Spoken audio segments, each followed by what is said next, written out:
திட்டமிட்ட மலைப்பயணம் இன்றுதான் நிறைவேறியது.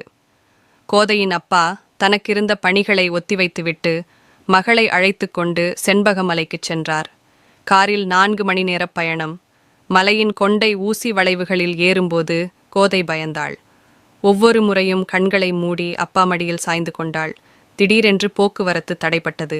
கண்ணாடியை இறக்கி பார்த்தபோது எதிரில் சுமார் 30 யானைகள் காட்டின் ஒரு பக்கத்திலிருந்து மறுபக்கத்திற்கு கடந்து சென்றன. ஒரு பெரிய யானை தன் தலையால் குட்டி யானையின் முதுகில் முட்டி சாலையை விரைந்து கடக்கும்படி கட்டளையிட்டது. பிறகு எல்லா யானைகளும் காட்டின் தெற்கு பகுதிக்குள் நுழைந்தன. சிறு வயதில் கோதை யானைகள் கார்ட்டூன் அதிகம் பார்ப்பாள். கிராமத்தார் சிலர் ஆளுக்கோர் ஈட்டி, அரிவாள், மரக்கோடரி போன்றவற்றை எடுத்துக்கொண்டு யானைகளுக்கு பின்னால் ஓடினார்கள்.